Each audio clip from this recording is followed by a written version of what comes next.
Sports for Real with Coach Hall. You know, I do a little ride sharing on the side, and I had the opportunity to pick up some guys who just happened to be from Nebraska.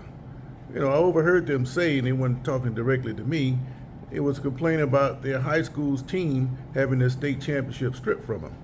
So I didn't say anything, but I said, I'm going to look this up. And sure enough, I found out that in 2021, the Gretna Dragons had their one and only state championship taken from them.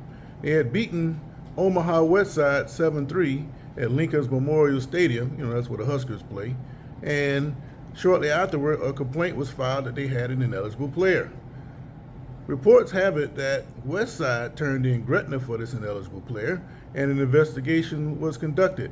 Well, it was found out that there was an ineligible player, not because the player didn't live in the district, it's because the paperwork didn't get filed correctly.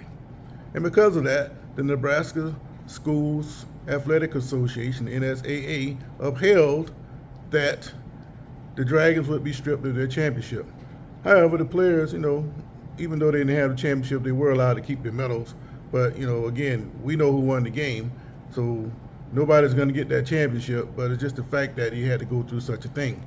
I bring this up to say that the NSAA, whether they were right or wrong, had the guts to make that decision. And when I look around at what happens at the FHSAA here in Florida, I don't think they care. All they seem to care about is how much money they can make. Now, the only other thing that's similar to what I saw here in this Gretna lately was when Georgia, this guy Jake Garcia, who now plays for the Miami Hurricanes, he transferred from California into Valdosta. And they ruled him ineligible because they said that the transfer was done improperly. Well, after a period of time, he ended up playing for Grayson. So if he can play for Grayson, why couldn't he play for Valdosta? So the point is that he had a paperwork issue just like this guy here in Nebraska. But both the GHSA and the NSAA had the guts to make a decision that the FHSAA would not make.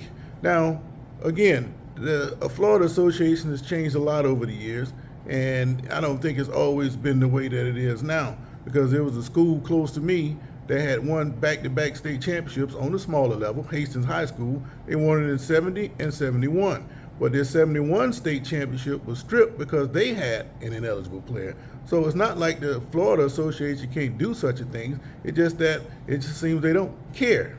With all this transfers going on, they know that these people are doing these things improperly. And I understand that you have the open enrollment where you can go in and where you want, but what's going on now is a joke.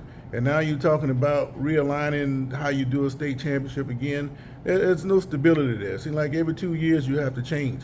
If you look at Georgia, who I think runs a much better playoff system than Florida, they hadn't changed since I've been following Georgia. It's been 20 years now.